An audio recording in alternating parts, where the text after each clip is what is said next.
Bonjour chers spectateurs, bienvenue à une autre capsule d'apprendre tout en s'amusant.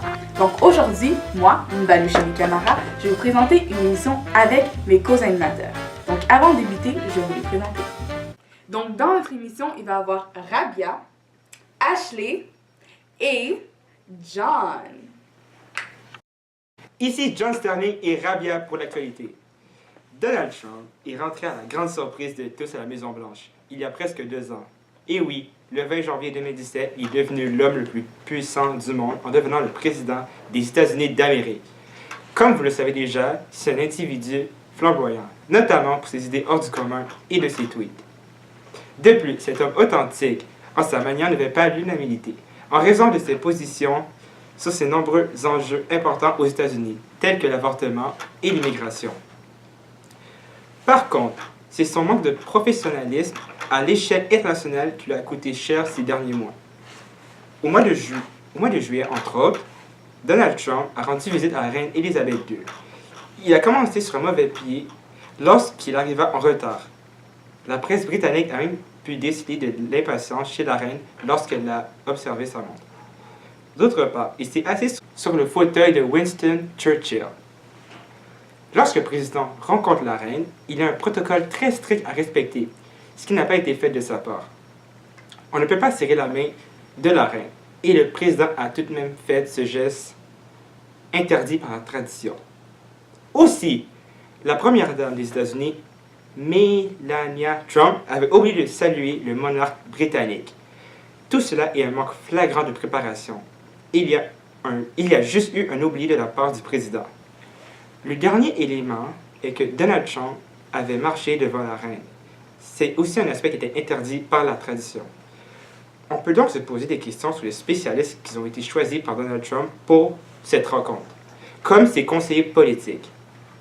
La politique est présente avec la nomination du président, mais après, c'est à lui de décider les autres postes, comme le poste de secrétaire général et son chef de cabinet. Les conseillers politiques doivent prendre plus de place dans la préparation de Donald Trump pour éviter ce genre de situation. Ils doivent être plus présents parce qu'ils ont reçu des études importantes pour gérer ce genre de situation. Tandis que les politiciens comme Trump n'ont pas nécessairement une qualification pour des rencontres importantes comme celle avec la reine Élisabeth. On peut voir qu'il y a eu une mauvaise organisation pour cette rencontre très importante. Merci. Merci, John. D'autre part, Donald Trump semble souvent changer d'opinion, ce qui sèmerait la confusion chez plusieurs.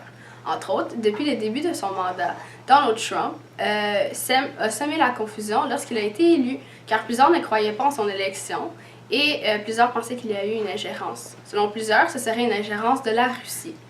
Ce fut à ce moment que plusieurs policiers mirent de la pression sur le FBI pour que ces derniers puissent éclaircir la situation. Une commission d'enquête fut mise en place avec Robert Mueller qui dirigerait le tout et pour ainsi pouvoir trouver un fautif dans la situation s'il y en a un. Donald Trump aurait férocement démenti les allégations et aurait même dit avoir contacté Vladimir Poutine, soit le président de la Russie, qui lui aurait dit qu'il ne s'est pas mêlé des élections américaines. Il relate également que son équipe et lui feront de leur mieux pour possiblement prévenir une ingérence en 2018 durant les élections de mi-mandat. Cela semble très contradictoire par rapport à ses propos faits plus tôt durant la semaine. Selon plusieurs, ce serait son entourage, qui est composé de plusieurs experts en matière internationale et en sécurité nationale, qui lui auraient proposé et même dicté de rétracter ses propos faits durant la semaine. Merci de nous avoir écoutés et c'est tout pour la rubrique.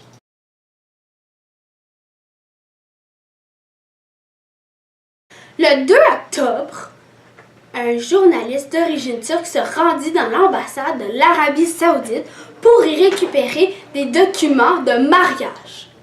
Pour pouvoir se marier, bien sûr. Jamal Khashoggi n'est jamais, bien sûr, ressorti et n'a jamais été revu depuis. Recep Tayyip Erdogan, le président de la Turquie, pointa fermement du doigt Mohammed Ben Salman, aussi connu sur MBS. Ce dernier, bien sûr, fut beaucoup critiqué par Khashoggi, notamment dans le Washington Post, pour ses positions par rapport à beaucoup de valeurs saoudienne et aussi les lois qu'il mit en place. Mais pourquoi Jamal Khashoggi, vous vous demandez bien, parmi les nombreuses critiques de l'Arabie Saoudite? Eh bien, je vais vous le dire. Cela remonte au premier roi de la dynastie Ben Saoud, soit Abdelaziz Ben Saoud. Son médecin était Mohamed Khashoggi, soit le grand-père de Jamal Khashoggi. D'autre part, la personne la plus connue en Arabie Saoudite au XXe siècle, mis à part la famille royale bien sûr, fut Adnan Khashoggi, un riche homme d'affaires et un marchand d'armes, aussi connu sous le surnom Aka. Ironique, non?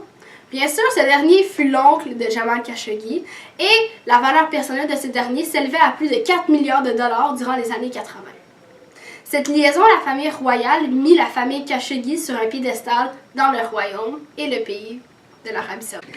Avec ce scandale d'ampleur internationale, le Canada, la France, la Turquie ainsi que les États-Unis mirent beaucoup de pression sur l'Arabie Saoudite pour que ces derniers puissent éclaircir la situation et que nous savons ce qui s'est produit. D'autre part, les pays d'Amérique du Nord, ainsi que de l'Europe. Il y a également des pays, notamment la France, le Canada, ainsi et surtout l'Allemagne, qui se dit prêt à imposer des sanctions lorsque le tout sera éclairci et que l'on mettra le doigt sur le fautif.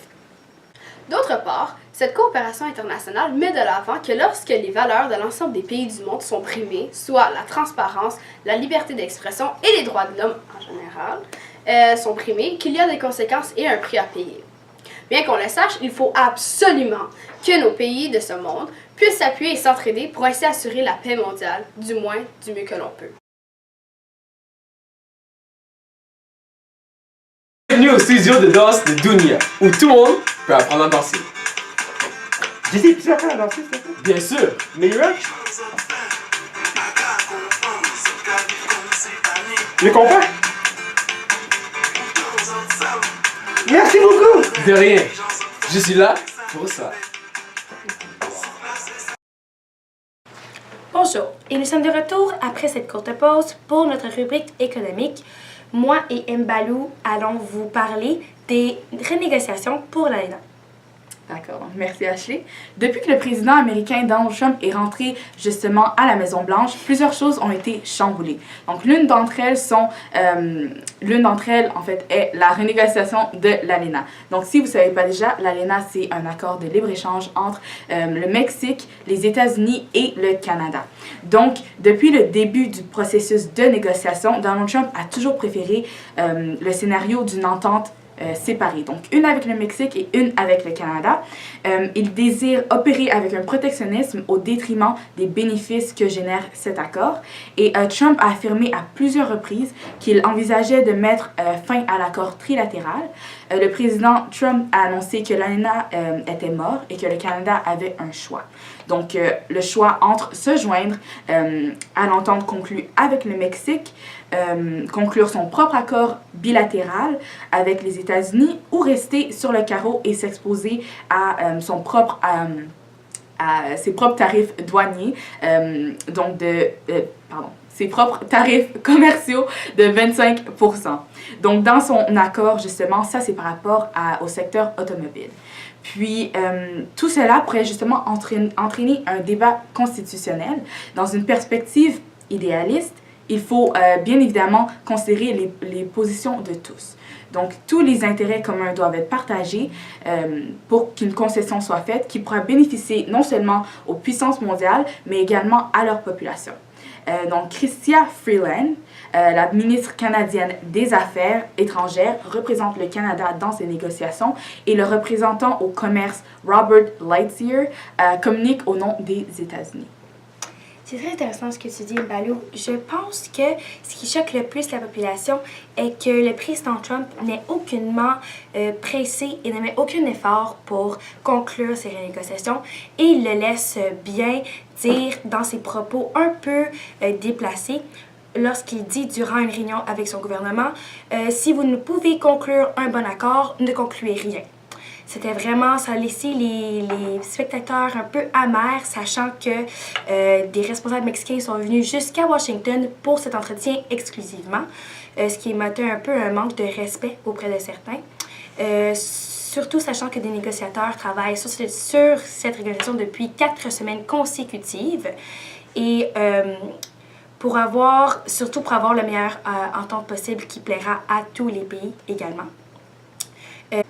Notamment pour les différents touchant l'industrie de l'automobile du Mexique. À croire que M. le Président cherche un équilibre et une coopération collective parfaite, ce qui est très positif pour les autres pays, mais il a une façon plus ou moins négative de le démontrer, comme dans d'autres propos qu'il a dit. Soit nous allons faire un bon ALENA, un ALENA équitable pour nous, soit nous ne faisons pas du tout d'ALENA, a-t-il lancé durant cette conférence de presse. Merci beaucoup, Ashley. C'était très, très, très pertinent. Donc, restez avec nous parce qu'après, je vais vous parler d'une question sociale.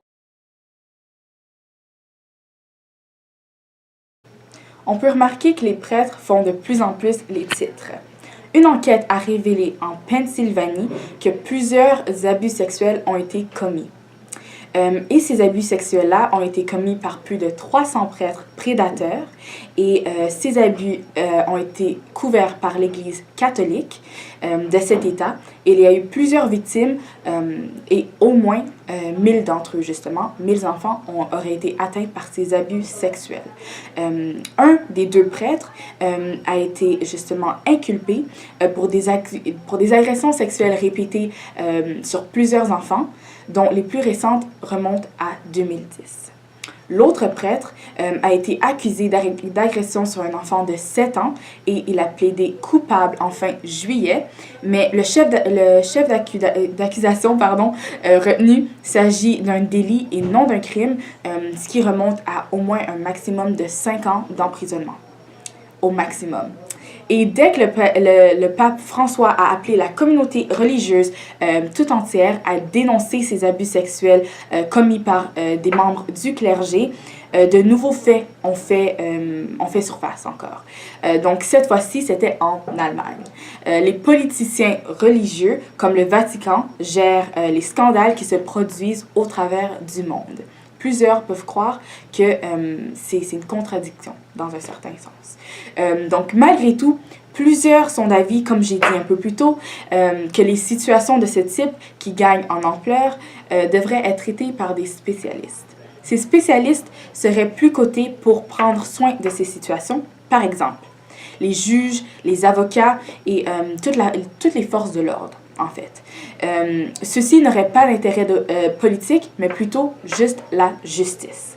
Les politiques religieux, comme le pape, peuvent être la raison pour laquelle ces abus sexuels ont été couverts pendant tout ce temps. Si tous les spécialistes s'y mettent, ils surpasseraient les politiques religieux. Oh, excuse-moi. Oh, j'aime ton chapeau. J'aime ton chandail, tu l'as acheté où? Attends, toi, tu l'as acheté. Village des valeurs. Merci Mbalou pour cette rubrique sociale et maintenant passons à la rubrique culturelle avec moi-même. Le ballet Bolchoï fait son apparition dans le théâtre de Bolchoï à Moscou qui a été créé en 1776. La majorité des danseurs qui composent cette troupe viennent de l'Académie chorégraphique de l'État de Moscou. L'histoire du ballet Bolchoï représente d'importantes dates générales pour l'histoire de la danse, et cela même si au début de la compagnie, pendant les premières décennies, il ne faisait que reprendre les pièces déjà jouées du célèbre théâtre Mariinsky, qui était leur plus grande rivale. Après l'éclatement de l'URSS, la troupe Bolchoï fut presque tombée. À la suite de cette tragédie, la compagnie ne cesse de monter de nouvelles pièces et de reconstruire d'anciens ballets. Ces nouvelles idées donnent beaucoup d'espoir à la troupe et les rend ainsi en cours pour le prix de la meilleure compagnie étrangère décerné par des critiques anglaises en 2007. Avec les années qui passent, le théâtre Bolchoï devient de plus en plus reconnu mondialement et c'est à partir de l'année 2011 qu'il explose réellement. Tout d'abord marqué par la nomination de Serge Féline en mars, ancien danseur étoile de cette compagnie, nommé au poste de directeur artistique du ballet Bolchoï. Le théâtre rouvre ses portes en octobre et donne donc l'occasion à un très grand gala qui sera diffusé en direct dans plus de 36 pays différents. Suite à cette grande année, le ballet Bolchoï n'est plus inconnu au reste du monde. Contrairement aux autres danses qui cherchent une esthétique parfaite et raffinée, le Bolchoï est une danse vive d'énergie, ajoutant à l'intensité dramatique une puissance technique jusqu'à la caractériser d'athlétique. Le ballet Bolchoï veut se démarquer face aux autres théâtres. Leur but est d'avoir des spectacles incroyables, des danseurs impeccables et des pièces à couper le souffle. Ils ont dû travailler très fort pour reconstruire ce qu'ils avaient perdu. Ils ont dû faire face à leur compétition également, prendre des actions et faire un nom pour eux-mêmes. Aujourd'hui, en 2018 et bientôt 2019, le ballet Bolchoï et leur troupe font encore des tournées et des prestations de leur travail. Ils font une tournée cet hiver en Russie durant le mois de novembre et parlent de billets pour des sièges allant jusqu'à 700 $ canadiens. Leur tournée est un magnifique symbole de coopération culturelle à travers le monde grâce à leur partage artistique. Cette tournée démontre aux autres pays ce que Moscou a à offrir et comment l'art peut réunir les cultures qui entourent le globe. Le théâtre et la population de Moscou peuvent vraiment dire avoir transformé leurs rêves en réalité. Un accomplissement grandiose, sachant que déjà plusieurs de ces dates sont déjà sold out. Pour plus d'informations ou renseignements quelconques, vous pouvez visiter leur site web officiel à www.bolchoy.ru. Merci et bonne journée. Ici John Sterling et aujourd'hui, je vais être votre chroniqueur pour la partie des sports. Comme vous avez pu le percevoir, la plus grande compétition au monde a eu lieu cette année en Russie. Et oui, je parle bien et bien de la Coupe du monde de soccer. Il est important de mentionner qu'il y a eu des déceptions et des surprises. Il y a eu un jeune Français de 19 ans qui avait une très grande impression. Ce jeune homme s'appelle Kylian Mbappé. Il a fini parmi les meilleurs marqueurs de la compétition et a grandement contribué à la victoire de l'équipe de France. Une autre surprise est Luka Modric. Il a été un leader important pour son équipe et il a fait en sorte qu'ils arrivent en deuxième position. Il a d'ailleurs remporté le Ballon d'Or pour cette compétition. Ce ballon est remis au meilleur joueur de la compétition. La Coupe du Monde est un tournoi international important, le plus important. Il y a des éléments importants à comprendre. Tout d'abord, ce n'est pas le gouvernement du pays hôte qui décide quelle équipe va être présente, ou bien le nombre d'équipes. C'est la FIFA. Au tout début du championnat, en 1930, on pouvait voir que la politique du pays prenait davantage de place.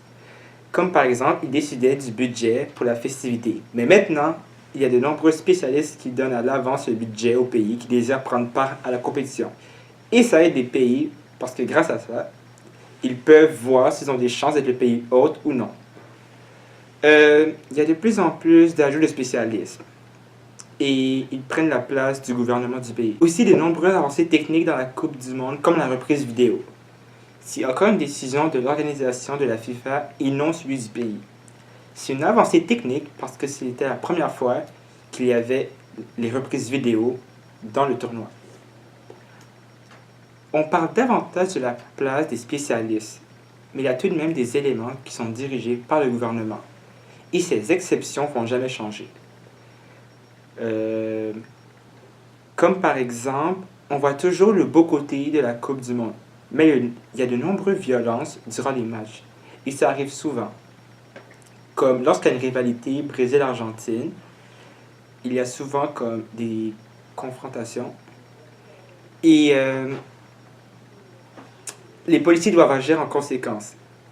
Et après, on peut voir que c'est la politique du pays qui décide du sort des coupables.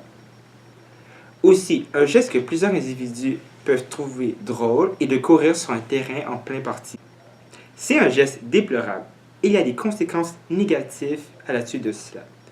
Ce sont deux exemples qui arrivent à chaque Coupe du Monde et ça va continuer pour les prochaines Coupes. On peut voir un désir profond de laisser la politique pour les spécialistes, mais ce genre de situation va toujours rester pour le gouvernement. Pour conclure, ce qui est important de savoir sur la Coupe du Monde est que c'est un tournoi international très populaire et d'année en année, ils essayent de rentrer plus de techniques et ils essayent aussi de mettre en poste plus de spécialistes pour le bien de cette compétition. Et on peut voir que ça fonctionne très bien. Merci. Merci à tous d'être restés avec nous pendant toutes ces rubriques. Donc, si vous avez aimé ce que vous avez vu, alors restez avec nous la semaine prochaine pour davantage d'informations.